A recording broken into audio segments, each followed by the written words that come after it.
Good morning everyone. बेटा आज हम बहुत इम्पॉर्टेंट एक टॉपिक डिस्कस करेंगे, सेक्शन 8 एंड 9, जो कि डील करता है holder and holder in due course से। बेटा क्या डिफरेंस होता है, बहुत इम्पॉर्टेंट है बेटा, समझना है ध्यान से। होल्डर क्या होता है, होल्डर कौन होता है, सेक्शन 8 आपसे डील करेगा बेटा।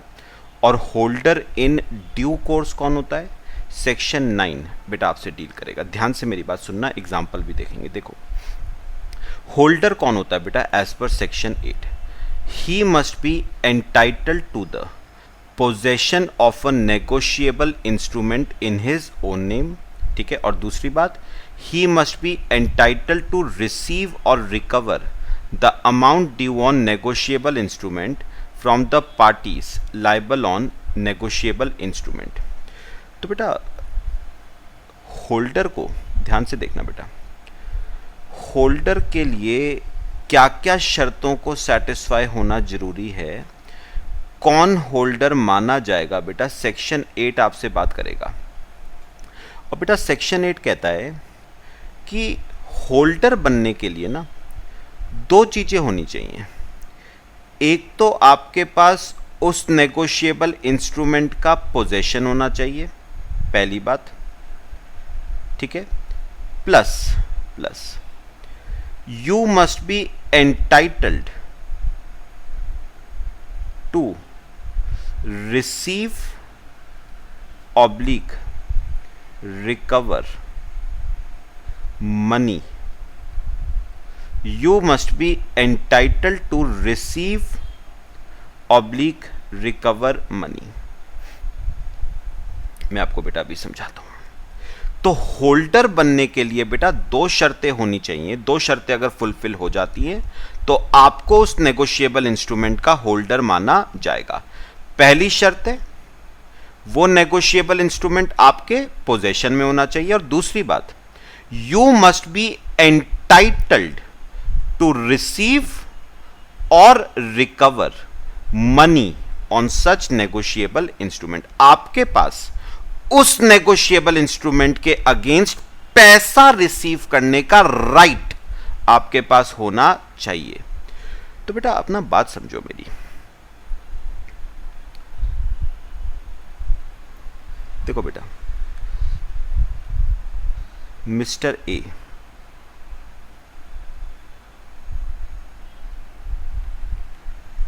और बेटा मिस्टर बी, ठीक है बेटा, अज्यूम करो मिस्टर बी ओज ₹1 लाख टू मिस्टर ए। तो मिस्टर बी ने मिस्टर ए का बेटा कितना देना है, 1 लाख रुपए देना है।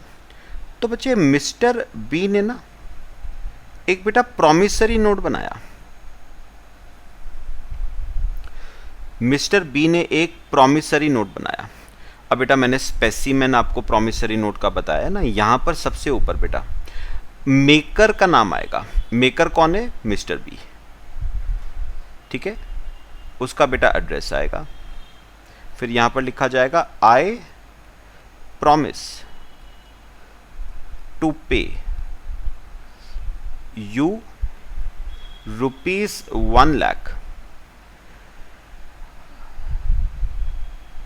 6 months after date for value received. I promise to pay you ₹1 lakh 6 months after date for value received.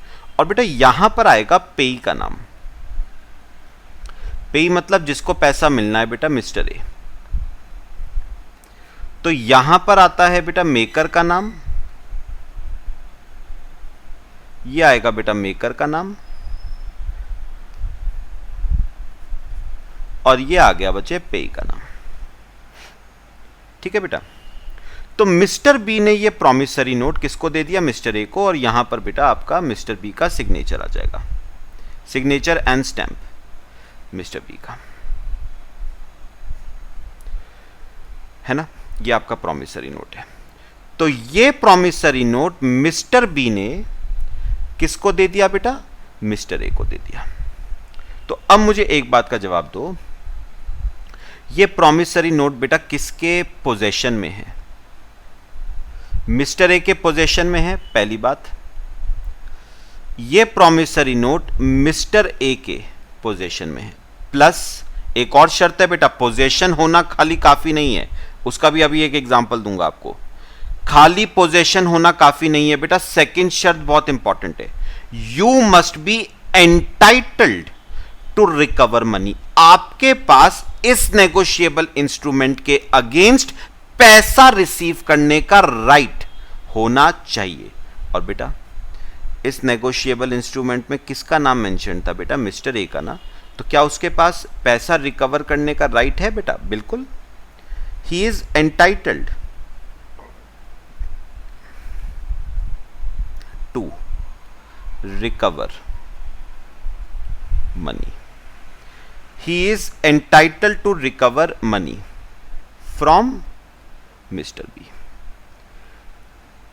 Entitled to recover money from Mr. B. तो बेटा क्योंकि ये दो शर्तें सेटिस्फाई होती हैं तो मिस्टर ए को बेटा क्या माना जाएगा? होल्डर माना जाएगा। तो मिस्टर बी को होल्डर माना जाएगा बेटा। बात समझ आई? कुछ काम की बातें कर रहा हूं बेटा, कॉपी करो बच्चे इससे पहले।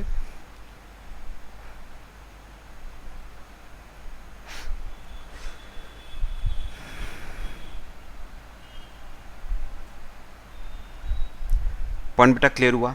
अच्छा, अभी मैं जरा आगे की बात करूं बेटा। तो बेटा याद रखना, होल्डर बनने के लिए बस दो शर्तें हैं। पहली बात, आपके पास नेगोशिएबल इंस्ट्रूमेंट का पोजेशन होना चाहिए। दूसरी बात, आपके पास राइट टू रिकवर होना चाहिए बेटा। अगर आपके पास राइट टू रिकवर नहीं है ना, तो याद रखना आपको बेटा होल्डर नहीं माना जा सकता। क्लियर हुआ बेटा सबको? अभी एग्जांपल्स देखो बेटे। एक और एग्जांपल, ए बी, वही सेम बात है बेटा। बी ओज ₹1 लाख टू ए, बी ओज ₹1 लाख टू ए। तो ए ने बेटा 1 लाख रुपए के बदले बी के ऊपर ड्रॉ किया एक बी आर।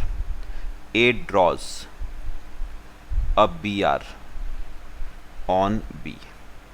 बेटा बी क्या करेगा?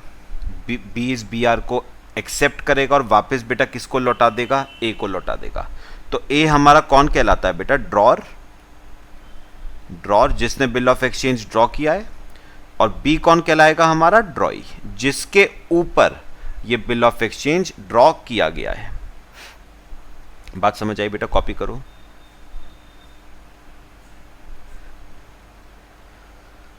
बेटा अब हुआ क्या, ध्यान से सुनना बच्चे। अब हुआ क्या, एक के पास से ना, एक के पास से बेटा ये नेगोशिएबल इंस्ट्रूमेंट सपोज लॉस्ट हो गया, खो गया बेटा। ए के पास से ये नेगोशिएबल इंस्ट्रूमेंट बेटा कहीं खो गया, लॉस्ट हो गया, ठीक है। ये खोया हुआ नेगोशिएबल इंस्ट्रूमेंट बेटा मिला सी को, खोया हुआ नेगोशिएबल इंस्ट्रूमेंट मिला सी को, ठीक है। तो बेटा मेरा क्वेश्चन आपसे ये है, मेरा क्वेश्चन आपसे ये है कि क्या सी को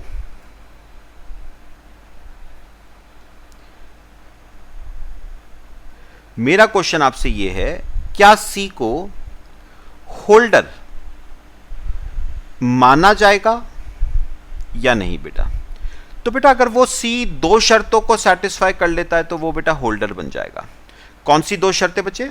पहली बात, उसके पास नेगोशिएबल इंस्ट्रूमेंट का क्या होना चाहिए? पोजेशन, बिल्कुल है बेटा, है ना। खोया हुआ नेगोशिएबल इंस्ट्रूमेंट उसको मिला, पोजेशन है उसके पास।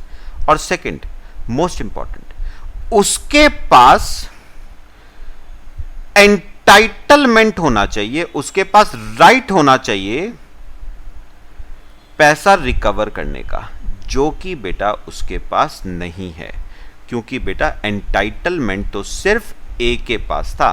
तो एक बात याद रखना, एक बात याद रखना, ना तो बेटा ए को होल्डर माना जाएगा क्योंकि उसके पास एंटाइटलमेंट है लेकिन पोजेशन नहीं है, ठीक है, और ना होल्डर सी को माना जाएगा क्योंकि उसके पास पोजेशन है लेकिन एंटाइटलमेंट नहीं है। तो बेटा याद रखना, इस वाले केस में ना तो ए होल्डर है, क्यों, नो पोजेशन बेटा, ए भी होल्डर माना नहीं जाएगा, पोजेशन नहीं है उसके पास, और सी भी नहीं माना जाएगा, पोजेशन तो है लेकिन एंटाइटलमेंट टू रिकवर मनी नहीं है। बात समझ आई बेटा? तो therefore C is not a holder, therefore C is not a holder.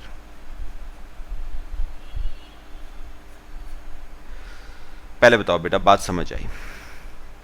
Copy करो बेटा, एक और एग्जांपल अभी देता हूं आपको। बेटा इस टाइप के ना केस लॉस पूछे जाते हैं आपसे,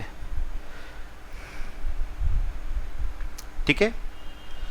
अच्छा आओ एक और एग्जांपल बच्चे।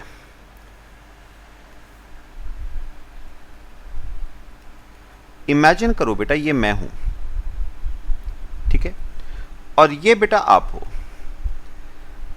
बेटा हुआ क्या, आप लोगों ने जब अपने सीए इंटरमीडिएट के एग्ज़ाम दिए ना बेटा, तो आप में से एक का ऑल इंडिया रैंक 1 आया बेटा,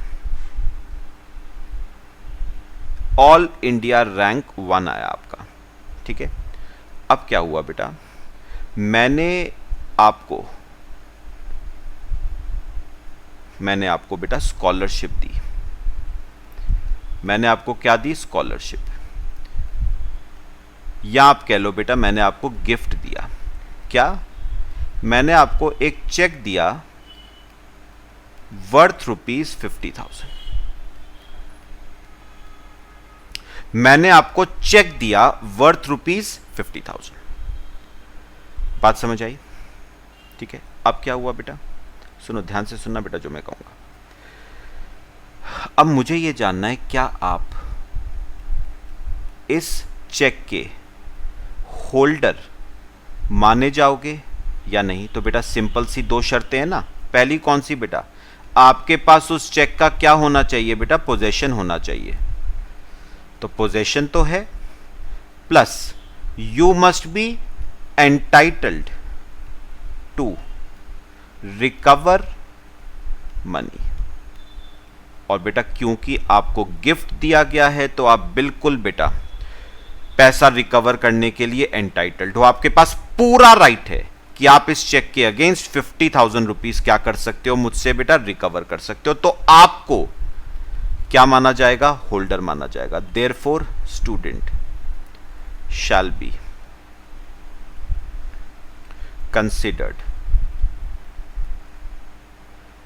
कंसिडर्ड एज अ होल्डर। तो स्टूडेंट को बेटा होल्डर माना जाएगा। तो सिंपल सी 2 शर्तें अगर मैं सेटिस्फाई कर दूं तो बेटा मैं होल्डर बन जाता हूं। पोजेशन होना चाहिए, लेकिन इंपॉर्टेंट बात, मेरे पास उस नेगोशिएबल इंस्ट्रूमेंट के अगेंस्ट पैसा रिकवर करने का बेटा राइट होना चाहिए। Very very important. तो मेरे ख्याल से होल्डर कौन होता है बेटा, क्लियर हुआ? कॉपी करो बच्चे।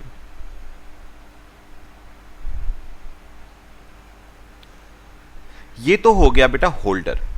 अब हम पढ़ेंगे सेक्शन 9 जो कि है होल्डर इन ड्यू कोर्स के बारे में। बेटा फिर दोनों में ना डिफरेंसेस भी करेंगे। Holder in due course section 9।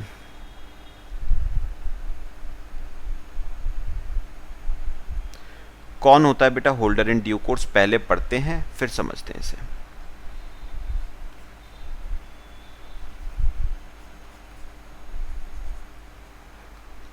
ठीक है, चलो आओ बेटा। होल्डर इन ड्यू कोर्स देखो बेटा, ध्यान से जरा इंपॉर्टेंट केस है। In case of a negotiable instrument payable to bearer, he must be the possessor of the negotiable instrument, and in case of negotiable instrument payable to order, he must be the payee or endorsee of the negotiable instrument. ठीक है. दूसरा, he must have become holder for consideration. Very very important बेटा. फिर he must have obtained the possession of a negotiable instrument before maturity. ठीक है. फिर he must have obtained negotiable instrument in good faith and without negligence, that is without sufficient cause to believe that any defect existed in the title of the person from whom he derived his title. मैं अभी समझा देता हूं बेटा आपको. बेटा holder in due course बनने के लिए ना आपको बच्चे कुछ शर्तें सेटिस्फाई करनी पड़ेंगी. पहली बात, अगर तो बेयरर इंस्ट्रूमेंट है तो आपके पास उस बेयरर इंस्ट्रूमेंट का क्या होना चाहिए? पोजेशन. अगर बेयरर इंस्ट्रूमेंट है. अगर ऑर्डर इंस्ट्रूमेंट है तो आप उस नेगोशिएबल इंस्ट्रूमेंट के पेई होने चाहिए या फॉर दैट मैटर एंडोर्सी होने चाहिए. तो बेटा सुनो, अगर तो नेगोशिएबल इंस्ट्रूमेंट बेयरर है, ठीक है, तो आपके पास उसका पोजेशन होना चाहिए, और अगर पेबल टू ऑर्डर है तो आप बेटा पेई होने चाहिए. ठीक है. अभी सुनना, फिर एग्जांपल दूंगा बेटा आपको. दूसरी बात बेटा, आपको जो नेगोशिएबल इंस्ट्रूमेंट मिला है ना, that must be received with consideration. यानी बेटा एक बात समझो, होल्डर बनने के लिए बेटा, होल्डर बनने के लिए कंसिडरेशन हो ना हो बेटा फर्क नहीं पड़ता. होल्डर बनने के लिए कंसिडरेशन हो या ना हो फर्क नहीं पड़ता, लेकिन होल्डर इन ड्यू कोर्स बनने के लिए बेटा कंसिडरेशन का होना अट मोस्ट इंपॉर्टेंट है बेटा. सब एग्जांपल से कराऊंगा बेटा अभी.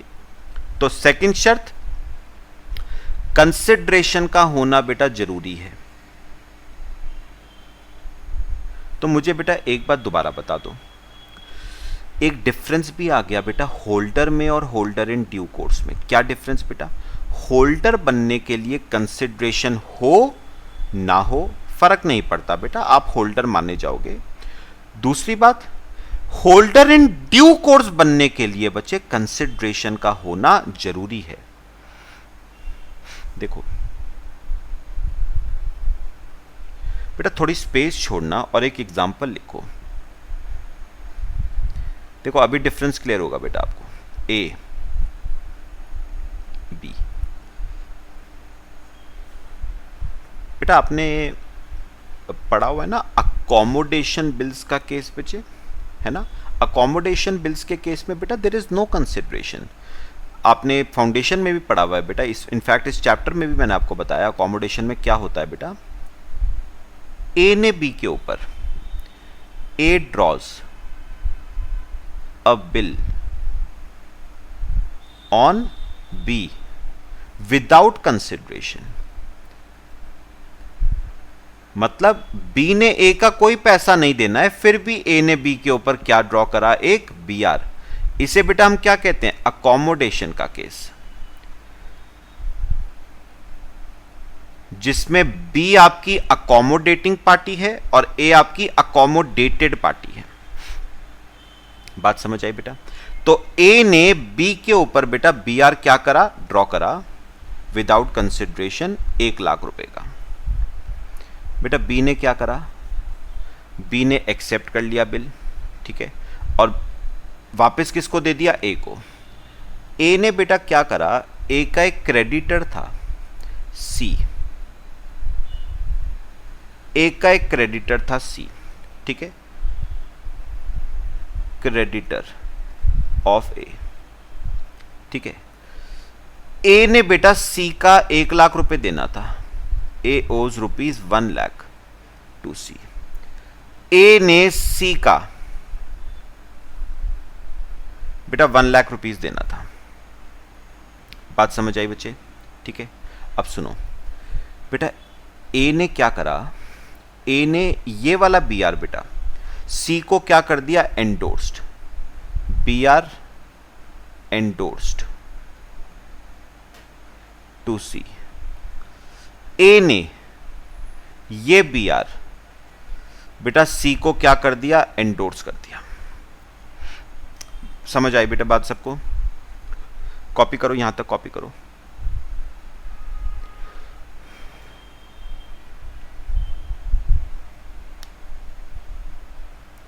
ठीक है, चलो अब मेरी बात बेटा सुनो ध्यान से। बेटा ये जो ए है, ये जो ए है, ध्यान से सुनना बेटा, ये जो ए है बेटा, क्या इसके पास इस बिल ऑफ एक्सचेंज का पहले बताओ पोजेशन था या नहीं था? ना, तभी तो इसने एंडोर्स किया सी को, पोजेशन तो था। Plus whether he was entitled to recover money from B. Yes बेटा, he is entitled to recover money from B. तो बेटा ए को क्या माना जाएगा, होल्डर माना जाएगा। ए को बच्चे होल्डर माना जाएगा। ठीक है, अच्छा अब अगर मैं सी की बात करूं बेटा, अगर मैं सी की बात करूं तो एक बात नोटिस करना बेटा, ए को क्या माना जा रहा है, होल्डर माना जा रहा है, although it is without consideration. Although it is without consideration, तो ए को क्या माना जा रहा है, होल्डर। अब एक बार बताओ बेटा, सी हमारा क्या कहलाएगा, होल्डर इन ड्यू कोर्स।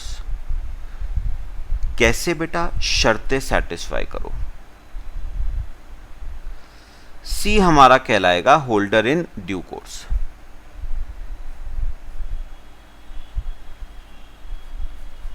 शर्तें सेटिस्फाई करो। पहली बात बेटा सुनो, ध्यान से मेरी बात सुननी है बेटा। पहली बात, पहली शर्त क्या थी, ऊपर देखो, पहली शर्त क्या थी, अगर बेयरर है तो उसके पास पोजेशन होना चाहिए। ठीक है, और अगर पेबल टू ऑर्डर है तो वो पेई या एंडोर्सी होना चाहिए। तो बेटा ये बेयरर नहीं है, ये ऑर्डर है। ठीक है, तो बेटा सी कौन है, एंडोर्सी है, पेई है। तो पहली शर्त है वो बेटा कौन है, पेई है, यानी एंडोर्सी है। एंडोर्सर कौन था, ए, एंडोर्सी कौन, सी। तो पहली शर्त सेटिस्फाई हो गई, पेबल टू ऑर्डर के केस में वो एंडोर्सी है। दूसरी शर्त बेटा इंपॉर्टेंट, वो होल्डर इन ड्यू कोर्स तभी बनता है when negotiable instrument is endorsed with consideration. बेटा तभी वो क्या कहलाएगा, होल्डर इन ड्यू कोर्स। और याद रखना, उसे ये बिल मिला था 1 लाख रुपए के बदले, मतलब he is a holder in due course. क्यों, क्योंकि उसे नेगोशिएबल इंस्ट्रूमेंट मिला था for a consideration of ₹1 lakh. ये 2 शर्तें बेटा हुई। अच्छा अभी सुनो, ऊपर बेटा इस पे आ जाओ। अब तीसरी शर्त क्या है, तीसरी शर्त देखो बेटा, तीसरी शर्त है he must have obtained the possession of negotiable instrument before maturity। बेटा एक बात याद रखना, उसे जो ये नेगोशिएबल इंस्ट्रूमेंट मिला है ना, वो इस नेगोशिएबल इंस्ट्रूमेंट की मैच्योरिटी से पहले मिला है, मैच्योरिटी डेट से, ड्यू डेट से पहले मिला है। और बेटा चौथी शर्त जो मोस्ट इंपॉर्टेंट है बेटा, उसने ये नेगोशिएबल इंस्ट्रूमेंट गुड फेथ में, यानी बेटा बोनाफाइड एक्वायर किया है उसने। मतलब अगर बेटा, अगर ट्रांसफरर के टाइटल में, मतलब एंडोर्सर के टाइटल में, मतलब ए के टाइटल में अगर बाय चांस कोई डिफेक्ट है ना, उसे यह बात पता नहीं है कि ए के टाइटल डिफेक्टिव है, उसे यह बात पता नहीं है, तो बेटा याद रखना, ऑल्दो ए का टाइटल डिफेक्टिव है, लेकिन क्योंकि सी ने यह bill of exchange bona fide acquire किया है, गुड फेथ में एक्वायर किया है, without knowledge of defective title of endorser acquire किया है, तो बेटा सी सी के पास वैलिड टाइटल ट्रांसफर होगा। तो याद रखना, ऑल्दो, बेटा मोस्ट इंपॉर्टेंट शर्त है ये, although title of transferor is defective. Transferor कौन है बेटा? ए। तो although title of transferor is defective but holder in due course acquires a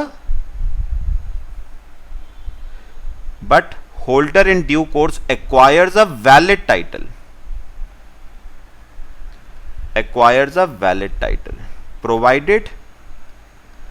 provided he acquired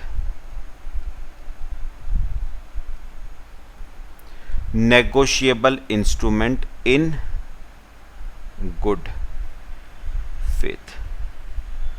provided he acquired negotiable instrument in good faith। तो याद रखना, although बेटा ए का title defective है, लेकिन होल्डर इन ड्यू कोर्स के पास बेटा valid title आता है, प्रोवाइडेड कंसिडरेशन हो, प्रोवाइडेड कंसिडरेशन और प्रोवाइडेड उसने वो नेगोशिएबल इंस्ट्रूमेंट गुड फेथ में बोनाफाइड एक्वायर किया हो बेटा। और अगर आपको याद हो ना, नेगोशिएबल इंस्ट्रूमेंट की डेफिनेशन भी यही कहती थी बेटा, negotiable instrument is a written document the property of which the title of which is acquired bona fide and for value।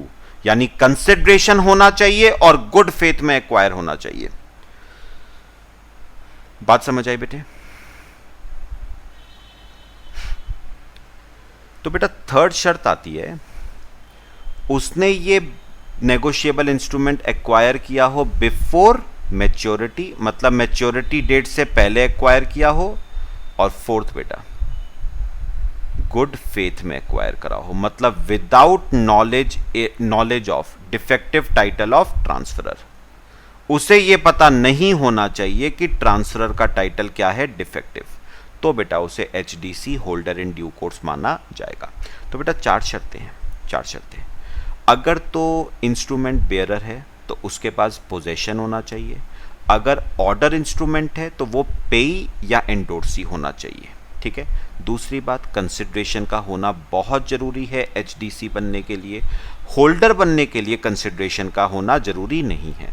तीसरी बात, आपको नेगोशिएबल इंस्ट्रूमेंट कब मिला हो बेटा, बिफोर मैच्योरिटी। और चौथा, आपको ये पता नहीं होना चाहिए कि ट्रांसफरर का जो टाइटल है वो क्या है, डिफेक्टिव। तो अगर आपने कोई नेगोशिएबल इंस्ट्रूमेंट गुड फेथ में एक्वायर किया है, ऑल्दो ट्रांसफरर का टाइटल क्या है, डिफेक्टिव, लेकिन आपका टाइटल वैलिड माना जाएगा।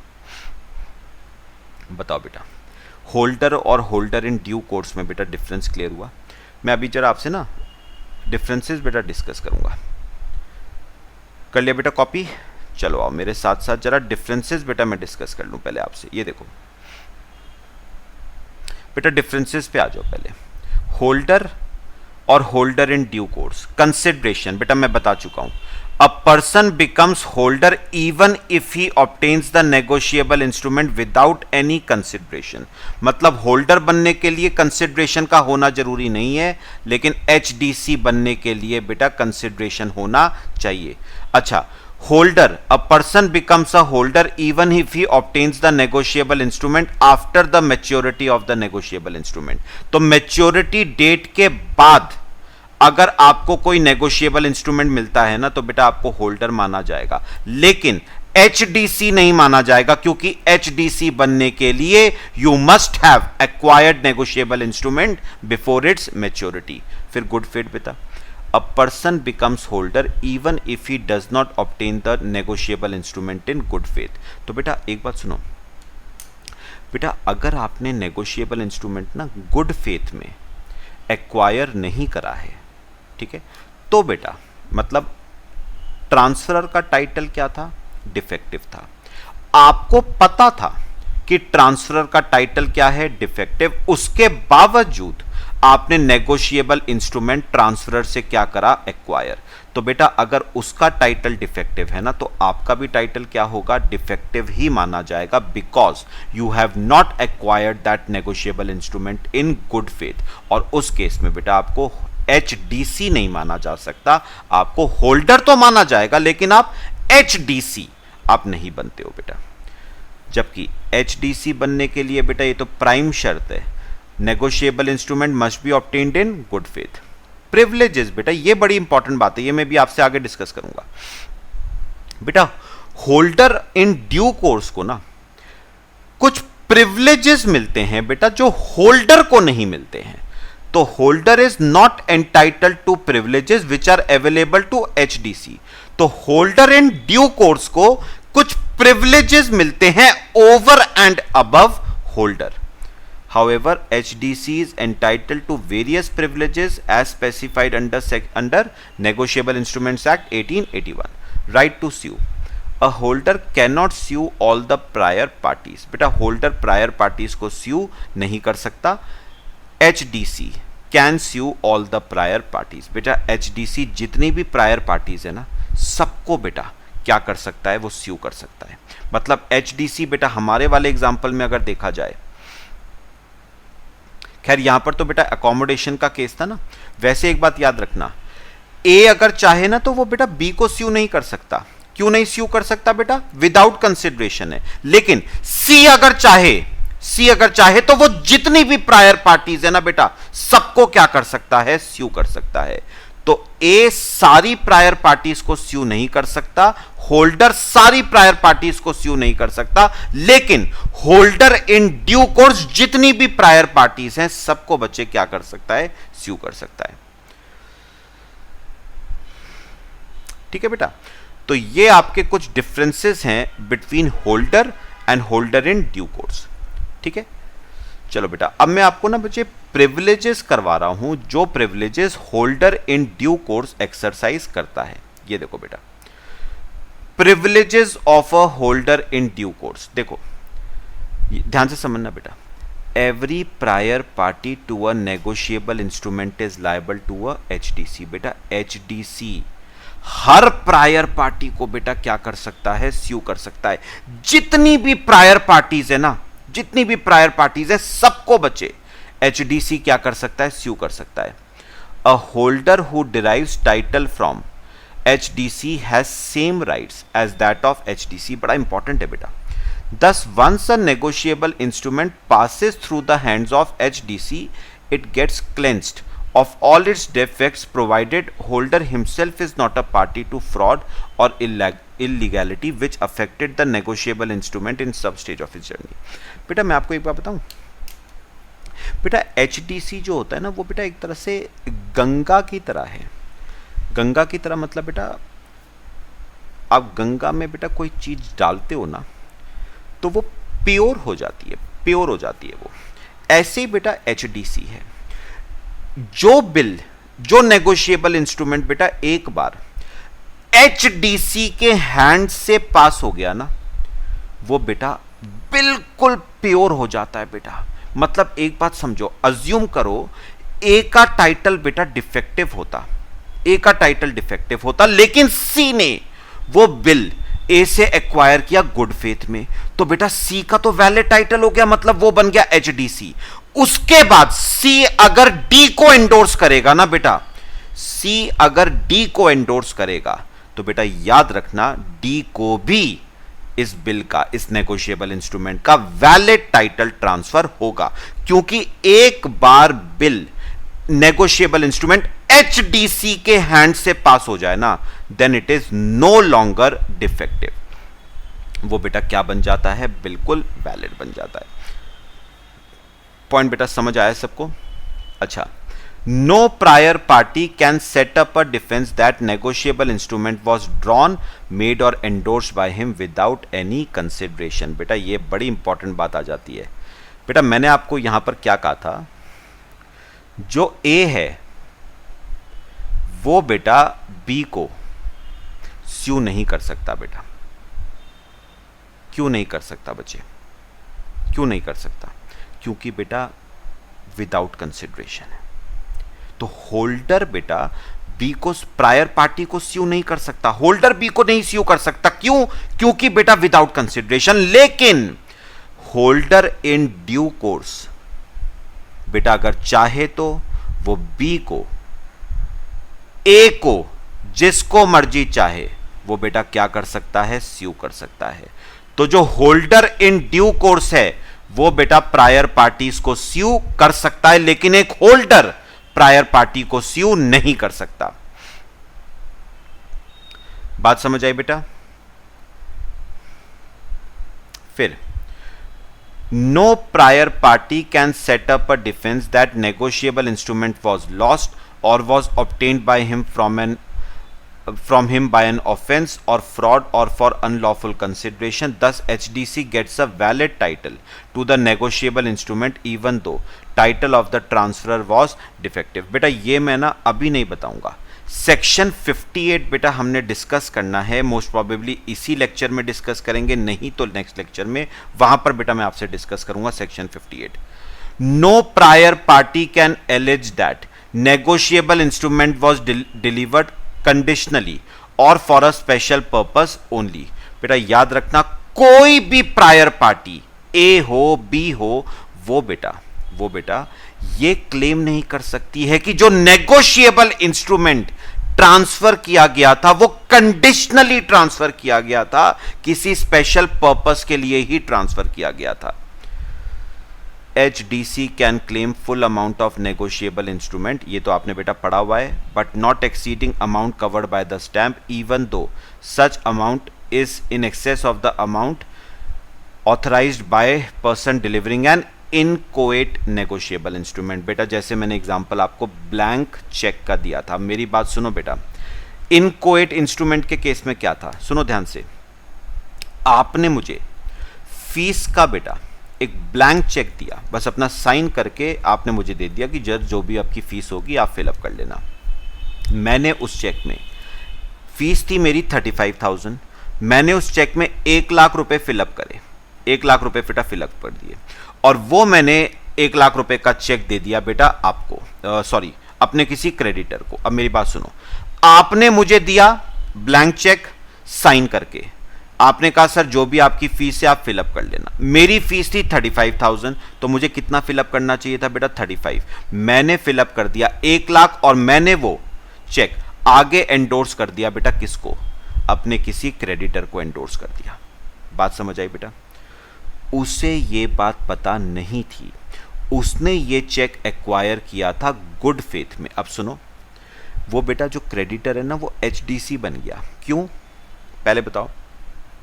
अगर बेयरर है तो उसके पास क्या है, पोजेशन है, ठीक है, और अगर ऑर्डर है तो बेटा वो एंडोर्स हो ही नहीं सकता। खैर उसके पास चेक का क्या है, पोजेशन है।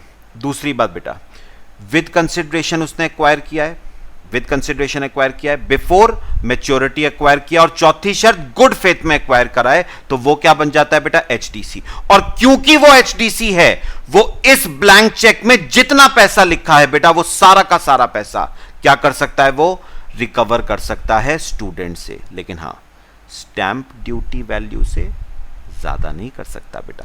तो बिल ऑफ एक्सचेंज में प्रॉमिसरी नोट में बेटा स्टैंप लगता है, अगर स्टैंप 50,000 रुपए का है तो वो 50,000 रुपए रिकवर कर सकता है, उससे ज्यादा का वो पैसा रिकवर नहीं कर पाएगा। हाँ अगर 1 लाख रुपए का स्टैंप लगा है तो वो 1 लाख रुपए रिकवर कर सकता है। तो HDC इनकोएट इंस्ट्रूमेंट का सारा पैसा रिकवर कर सकता है, but not exceeding stamp value. तो बेटा बहुत सारे प्रिविलेजेस ऐसे हैं जो किसको मिलते हैं बेटा, HDC को मिलते हैं, ठीक है, वो होल्डर को नहीं मिलते हैं बेटा। ठीक है बच्चे, तो ये बेटा हमारा ना सारा डिस्कशन हमने करा होल्डर और होल्डर इन ड्यू कोर्स के बारे में। मेरे ख्याल से बच्चे डिफरेंस सबको क्लियर हुआ। ठीक है, मैं थोड़ा थोड़ा बेटा यहां पर लिख दूं आपको, क्या क्या प्रिविलेजेस एक holder in due course exercise करता है शॉर्ट में बेटा। प्रिविलेजेस, पहली बात बेटा सबसे पहले तो याद रखना, all prior parties are liable. तो हर प्रायर पार्टी बेटा लायबल होगी HDC के लिए। सेकंड, पढ़ो जरा, आओ मेरे साथ साथ, देखो बेटा, every prior party to a negotiable instrument is liable to HDC a holder who derives title from HDC. अब बेटा ये बात बड़ी इंपॉर्टेंट, मैंने क्या कहा, होल्डर इन ड्यू कोर्स बेटा गंगा की तरह है।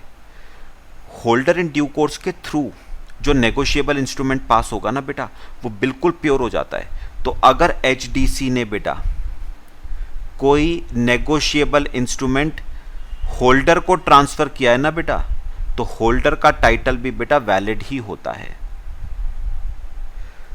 होल्डर का टाइटल भी क्या होता है, वैलिड। और ऑब्वियस सी बात है ना बेटा, जब होल्डर इन ड्यू कोर्स का टाइटल वैलिड है तो होल्डर का टाइटल भी क्या होगा, वैलिड होगा। ऑल्दो जो ट्रांसफरर था इस नेगोशिएबल इंस्ट्रूमेंट का, जिसने एचडीसी को ट्रांसफर किया था, ऑल्दो उसका टाइटल डिफेक्टिव है, लेकिन एचडीसी ने गुड फेथ में एक्वायर किया तो उसका वैलिड टाइटल, और उसने आगे अगर किसी होल्डर को ट्रांसफर किया तो होल्डर का टाइटल भी बेटा क्या होगा, वैलिड होगा। अच्छा, और क्या है बेटा, देखो, no prior party can set up a defence that negotiable instrument was drawn, made और endorsed by him without any consideration. बेटा ये अलग से याद करने की जरूरत नहीं है, मैंने पहले ही बता दिया। All prior parties are liable to HDC whether with consideration और without consideration. No prior party, ये तो खैर बेटा अभी हमने पढ़ना है। No prior party can allege that negotiable instrument was delivered conditionally और फॉर स्पेशल पर्पस ओनली। अच्छा, सम अप करो बेटा, इस प्रायर पार्टी वाले पॉइंट को सम अप करो। सारी प्रायर पार्टीज बेटा एचडीसी के प्रति लायबल होंगी, whether with consideration, without consideration, conditionally, unconditionally, for special purpose और जनरल पर्पस। बेटा फर्क नहीं पड़ता, हर प्रायर पार्टी एचडीसी के प्रति क्या होती है, लायबल होती है। एचडीसी जिस भी प्रायर पार्टी को स्यू करना चाहे वो स्यू कर सकता है बेटा। और लास्ट पॉइंट है, एचडीसी बेटा इन कोएट इंस्ट्रूमेंट का पैसा भी रिकवर कर सकता है। HDC can recover entire amount on inchoate instrument, on inchoate instrument, maximum up to stamp duty value. Stamp value लिखना, maximum up to stamp value. हाँ, स्टैंप वैल्यू से ज्यादा नहीं कर पाएगा, नहीं तो बेटा पूरा पैसा कर पाएगा वो। स्टैंप ड्यूटी वैल्यू से ज्यादा नहीं कर पाएगा, स्टैंप ड्यूटी वैल्यू तक बेटा वो पैसा रिकवर कर सकता है। सब बताओ बेटा, ये वो प्रिविलेजेस हैं जो एक एचडीसी एक्वायर करता है ओवर होल्डर। बताओ बेटा, केस समझ आया सबको? कॉपी कर लो बच्चे। तो ये बेटा आपका केस था होल्डर का और बेटा होल्डर इन ड्यू कोर्स का। एक बेटा मुझे टॉपिक इस लेक्चर में आपसे और डिस्कस करना है,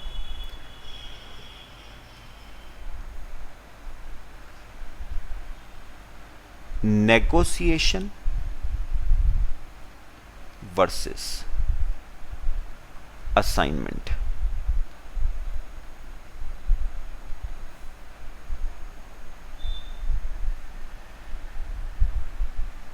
नेगोशिएशन वर्सेस असाइनमेंट। बेटा ध्यान सुनना बेटा, नेगोशिएशन का तो मतलब हम पढ़ते आ रहे हैं ना, नेगोशिएशन का मतलब बेटा क्या होता है, ट्रांसफर। Negotiation is transfer. तो बेटा ये असाइनमेंट क्या है, ये भी बेटा ट्रांसफर ही होता है। भाई नेगोशिएशन ट्रांसफर है तो असाइनमेंट भी क्या है, ट्रांसफर है। तो मुझे अब ये समझना है कि फिर दोनों में बेटा डिफरेंस क्या है। ठीक है, मैं बेटा आपको ना थोड़ा सा एग्जाम्पल्स बना के एक समझाने की बेटा कोशिश करूंगा, देखना। आओ, खैर बेटा नेगोशिएशन का केस तो हम खैर देख ही चुके हैं। नेगोशिएशन का केस ए बी,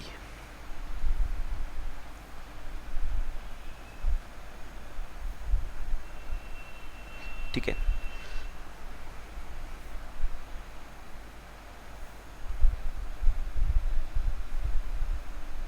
बेटा ध्यान से सुनना है जरा आपने।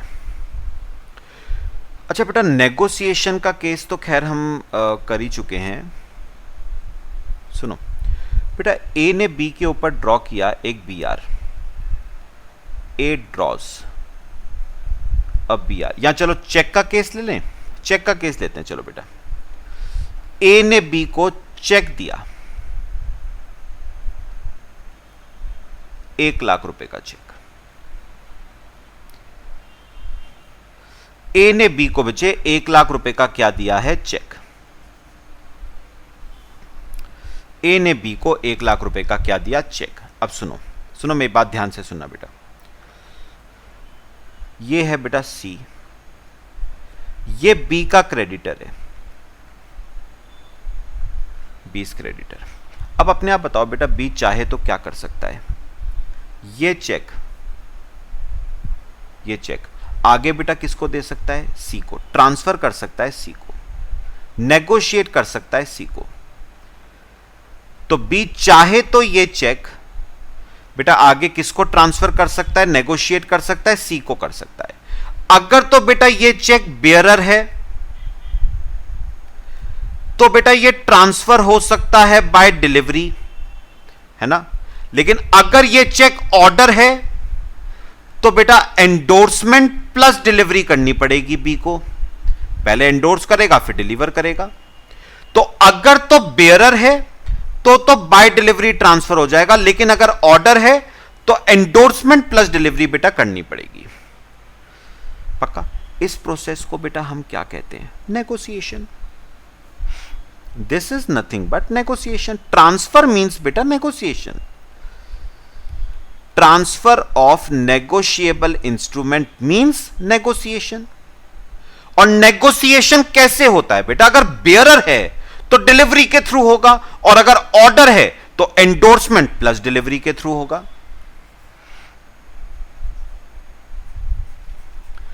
बताओ बेटा, बात समझ आई? ठीक है, यह है क्या, नेगोशिएशन।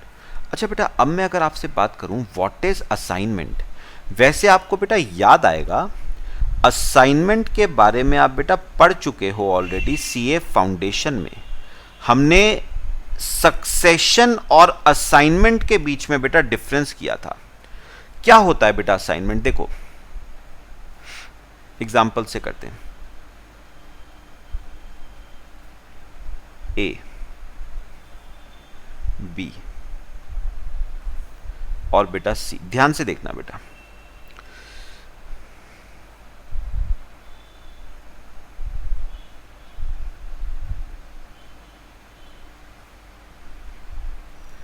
बी ओज ₹1 लाख टू ए। तो बी ने ए का 1 लाख रुपए देना है बेटा। इसका मतलब बी ए का बेटा क्या बन गया, डेटर। और ए ने बेटा सी का देना है 1 लाख रुपए, तो सी ए का बेटा क्या बन गया, क्रेडिटर, क्रेडिटर ऑफ ए।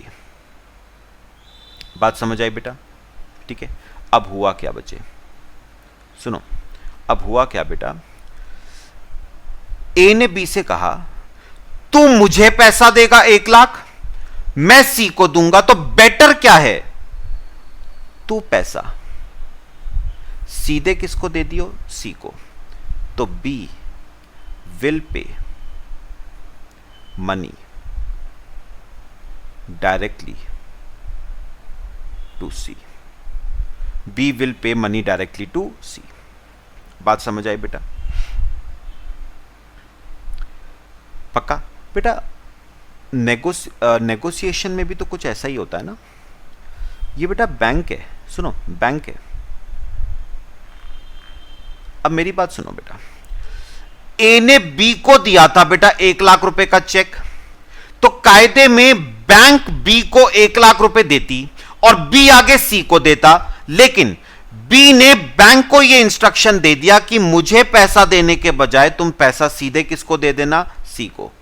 तो bank will pay money to C. तो भैया बी को पैसा मिलना था 1 लाख बैंक से, लेकिन बी ने बैंक को यह डायरेक्शन दे दिया कि मुझे पैसा देने के बजाय तुम पैसा किसको दे देना, सीधे बेटा सी को दे देना। यहां पर भी कुछ ऐसा ही हुआ है। ए ने बी को डायरेक्शन दिया कि मुझे पैसा देने के बजाय तू पैसा सीधे किसको दे दियो, सी को। तो बात तो बेटा दोनों सेम ही है ना। दोनों में बेटे, दोनों में डेट का ट्रांसफर हो रहा है बेटा, ट्रांसफर ऑफ डेट, दोनों में बेटे। इसमें भी डेट ट्रांसफर हो रहा है बेटा। भाई जो पैसा, मैं बी हूं बेटा, जो पैसा मेरे को मिलना था बैंक से, मैंने बैंक को कहा वो पैसा मुझे देने के बजाय सी को दे देना, ट्रांसफर ऑफ डेट। और बेटा असाइनमेंट में भी डेट का ट्रांसफर हो रहा है। मैं ए हूं, जो पैसा मुझे मिलना था बी से, मैंने बी को कहा वो पैसा मुझे देने के बजाय तो किसको दे दियो बेटा, सी को दे दियो। तो नोटिस करो दोनों में बेटे, नेगोशिएशन में भी और असाइनमेंट में भी डेट का ट्रांसफर हो रहा है। जो पैसा मुझे मिलना था वो मैंने ट्रांसफर कर दिया in favour of some other person, third party. बात समझ आई? तो फिर बेटा नेगोशिएशन में और ट्रांसफर में डिफरेंसेस बेटा क्या क्या हैं? बात तो वही है बेटा, नेगोशिएशन में भी डेट का ट्रांसफर होता है from one person to another. तो इसमें बताओ बेटा डेट कौन किसको ट्रांसफर कर रहा है? बी अपना डेट ट्रांसफर कर रहा है इन फेवर ऑफ सी। और यहां पर भी बेटा कुछ ऐसा ही हो रहा है। डेट कौन ट्रांसफर कर रहा है बेटा? ए अपना डेट ट्रांसफर कर रहा है इन फेवर ऑफ सी। तो नेगोशिएशन में भी डेट का ट्रांसफर हो रहा है और असाइनमेंट में भी डेट का ट्रांसफर हो रहा है from one person to another. तो फिर डिफरेंस क्या है बेटे, वो हमें समझने हैं। करें, आओ बेटा।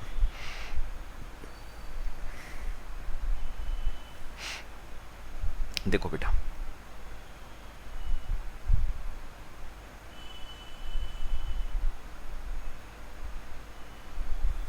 सुनो बेटा, एप्लीकेबल एक्ट।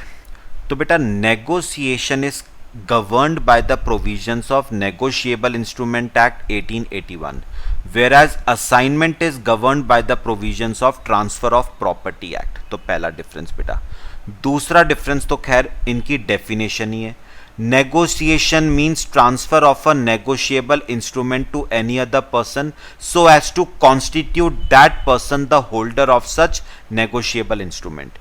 जबकि असाइनमेंट में transfer of right to receive the payment of debt by one person to another person by way of a written document is called assignment.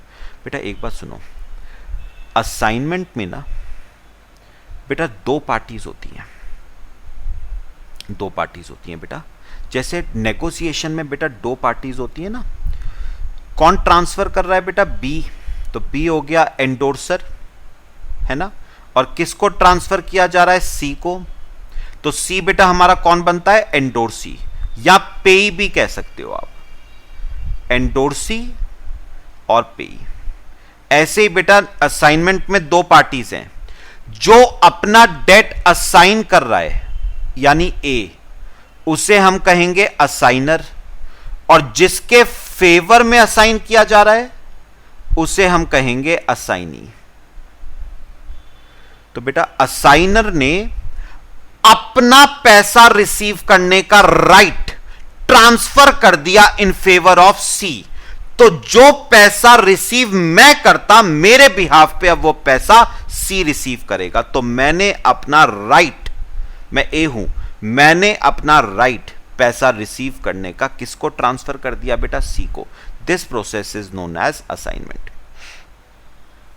फिर scope, negotiation can be made for transferring negotiable instruments only. बेटा एक बात याद रखना, negotiation सिर्फ बेटा negotiable instruments का होता है, जबकि असाइनमेंट बेटा किसी भी राइट का हो सकता है इंक्लूडिंग नेगोशिएबल इंस्ट्रूमेंट। बेटा even negotiable instrument can B assigned in favour of a third person.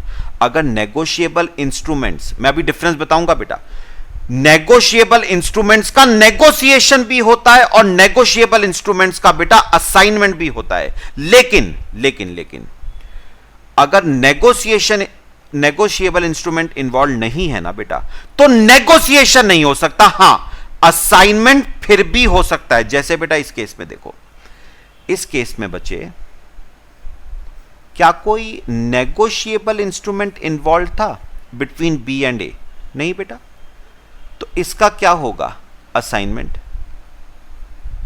लेकिन अगर बी और ए के बीच में कोई नेगोशिएबल इंस्ट्रूमेंट से प्रॉमिसरी नोट या बिल ऑफ एक्सचेंज इन्वॉल्व होता तो भी बेटा उस नेगोशिएबल इंस्ट्रूमेंट का असाइनमेंट हो सकता था। यानी बेटा असाइनमेंट तो किसी भी राइट का होगा बेटा, नेगोशिएबल इंस्ट्रूमेंट इन्वॉल्व है या नहीं है आप उसका असाइनमेंट कर सकते हो, लेकिन नेगोशिएशन सिर्फ बेटा उन्हीं राइट्स का होगा जहां पर नेगोशिएबल इंस्ट्रूमेंट क्या है?